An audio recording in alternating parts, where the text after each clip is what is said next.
Ibu bapak yang dimuliakan oleh Allah, dan malam hari ini kita memulai munajat kita.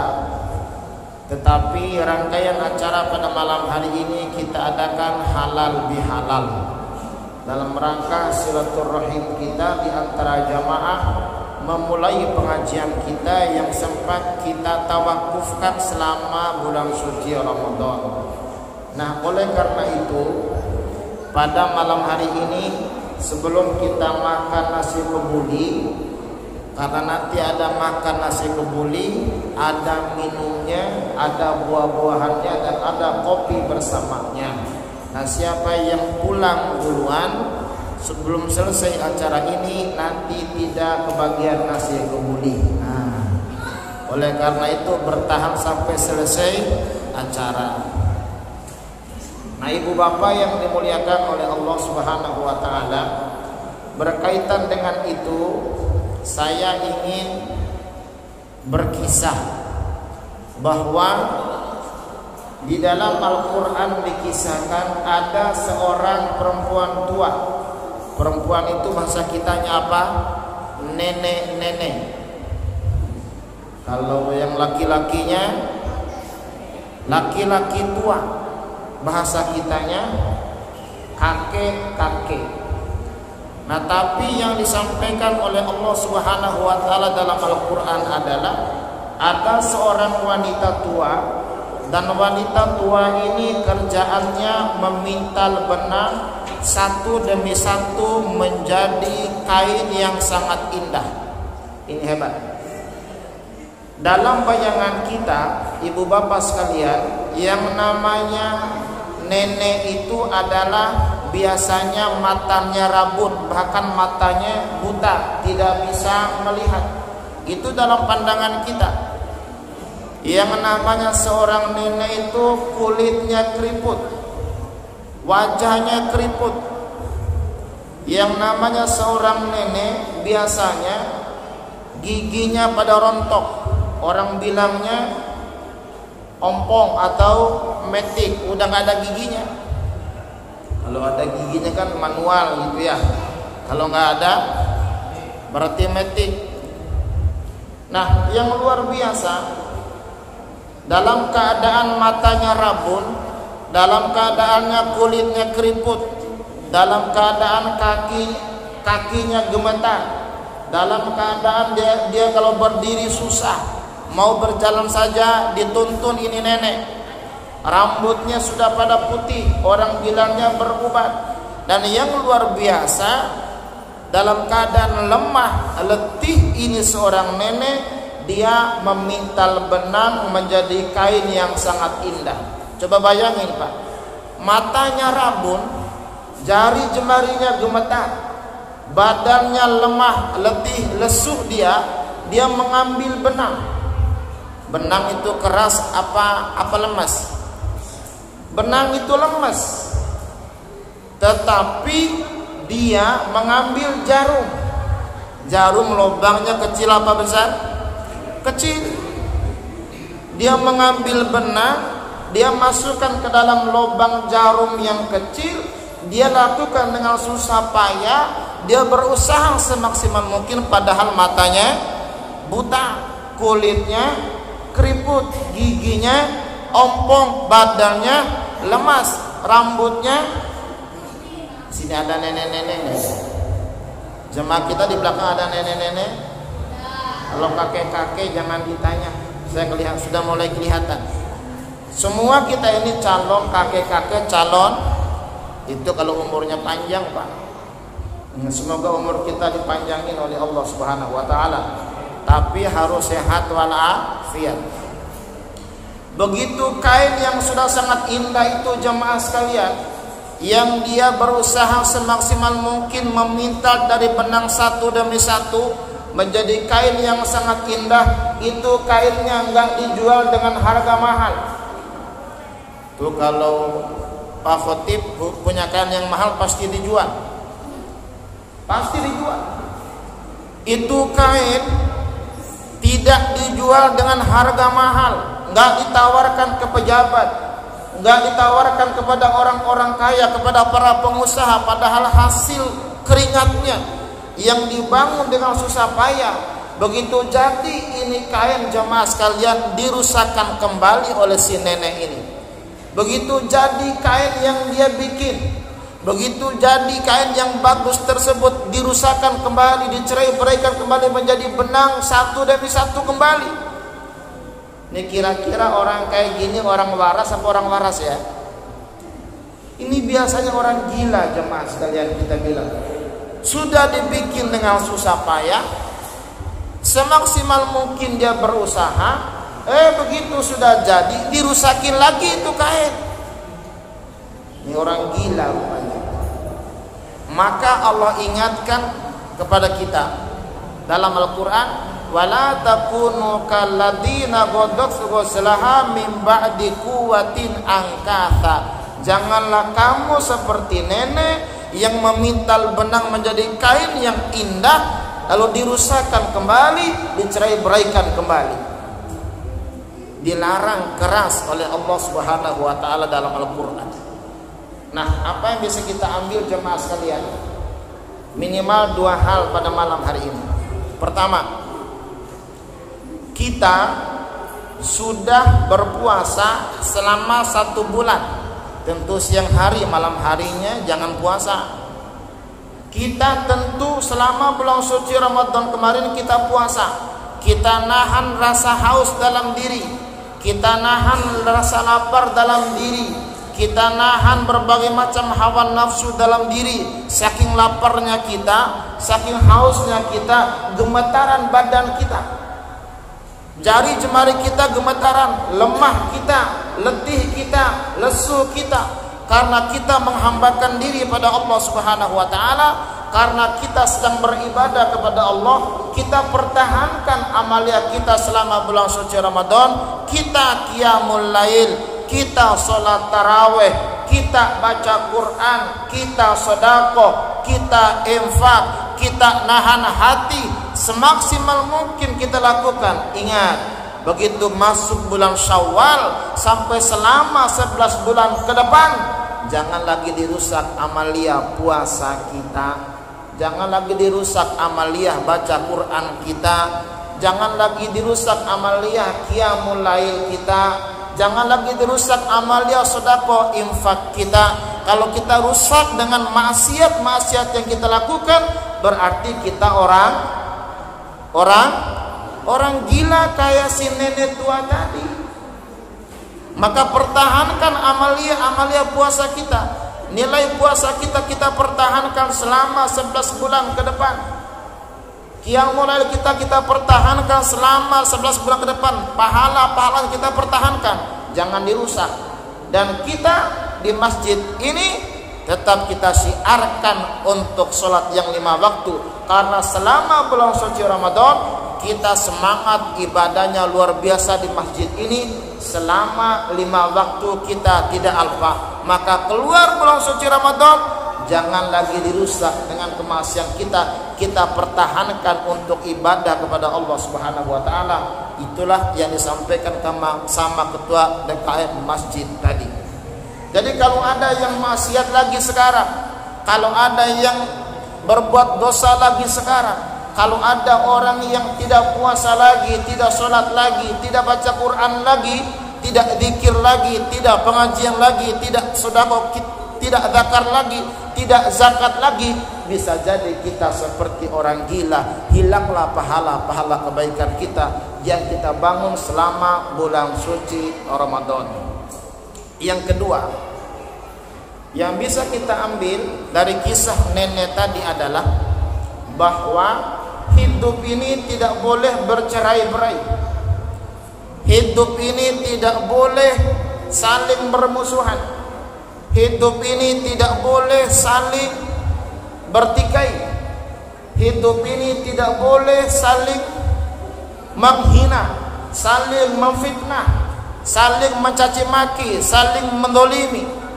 Kalau ada di antara orang, antara suami istri saling mendolimi, antara anak dan orang tua saling mendolimi, antara orang tua sama anak saling mendolimi, tetangga yang satu sama tetangga yang lain saling mendolimi, antara jemaah saling mendolimi, jangan seperti nenek tadi itu yang berbuat rusak terhadap karya yang dia bangun selama ini.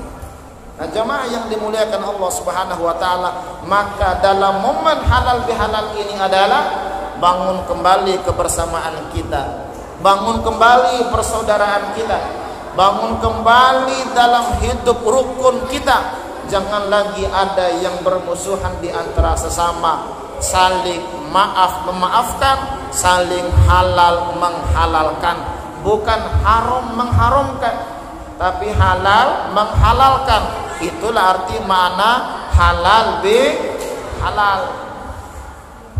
Kata Nabi begini jemaah sekalian, man kana lahu mudlimah, siapa orang yang berbuat zalim, siapa orang yang berbuat aniaya terhadap saudara-saudaranya, min irdihi, terhadap kehormatan saudara-saudaranya, siapa orang yang berbuat durhaka, siapa orang yang berbuat salah, yang menganiaya orang lain, kata Nabi, falyatahallalhu minhul yaum, maka mintalah dihalalkan pada hari ini. Jadi Nabi minta sama kita, kalau kita punya salah di antara sesama, maka mintalah dihalalkan, maka mintalah dimaafkan. Dan memaafkan kesalahan orang itu bagian daripada perbuatan yang dimuliakan oleh Allah. Karena dalam Al-Quran Allah Subhanahu wa ta'ala sampaikan, di antara orang yang bertakwa adalah wal afina anin nas, memaafkan sesama umat manusia. Kalimatnya wal afina anin nas, memaafkan sesama umat manusia, bukan hanya memaafkan sesama umat Islam, bukan hanya memaafkan di antara satu RT yang lain, RW yang lain. Kalimatnya bukan hanya memaafkan antara satu golongan di antara sesama saja saudara-saudara, tapi kalimatnya dalam Al-Quran adalah wal afina anin nas, memaafkan kesalahan umat manusia, apapun agamanya, apapun kelompoknya, apapun madhabnya, apapun pandangan politiknya. Kalau mereka manusia, maka maafkanlah mereka. Kalau kita mengamalkan masalah ayat ini, maka kita dimuliakan oleh Allah Subhanahu wa ta'ala. Berarti hati kita lapang, hati kita baik, nggak gampang sakit hati, nggak gampang tersinggung. Nah, orang yang gampang sakit hati itu biasanya gampang sakit fisiknya juga. Meriangnya gampang, dikit-dikit meriang, dikit-dikit meriang. Karena orangnya orang irian. Bukan orang Jakarta Barat, orang irian, Papua maksudnya. Coba lihat jemaah yang dimuliakan oleh Allah Subhanahu wa ta'ala. Jadi minta dihalalkan. Minta maaf itu mulia, tapi memaafkan jauh lebih mulia. Hati kita tergores oleh orang, hati kita tersakiti oleh orang saat kita memaafkan orang yang menyakiti kita, maka kita mulia di hadapan Allah Subhanahu wa ta'ala. Nah, dalam rangka halal bihalal ini, yang tadinya dosa-dosa kita telah diampuni oleh Allah Subhanahu wa ta'ala, yang langsung kaitannya dengan Allah, maka di antara sesama umat manusia harus saling memaafkan, saling menghalalkan, saling lapang dada di antara sesama jemaah yang dimuliakan oleh Allah Subhanahu wa ta'ala. Terakhir jemaah sekalian, ada di dalam hadis Nabi, nanti pada hari kiamat akan muncul orang-orang yang bangkrut, Pak. Orang-orang yang rugi, orang-orang yang bangkrut. Biasanya kalau kita orang bangkrut, orang yang mana? Orang yang gulung tikar gitu ya. Maksudnya dia punya jualan gulung tikar, dia punya bisnis bangkrut. Kata Nabi bukan itu orang yang bangkrut.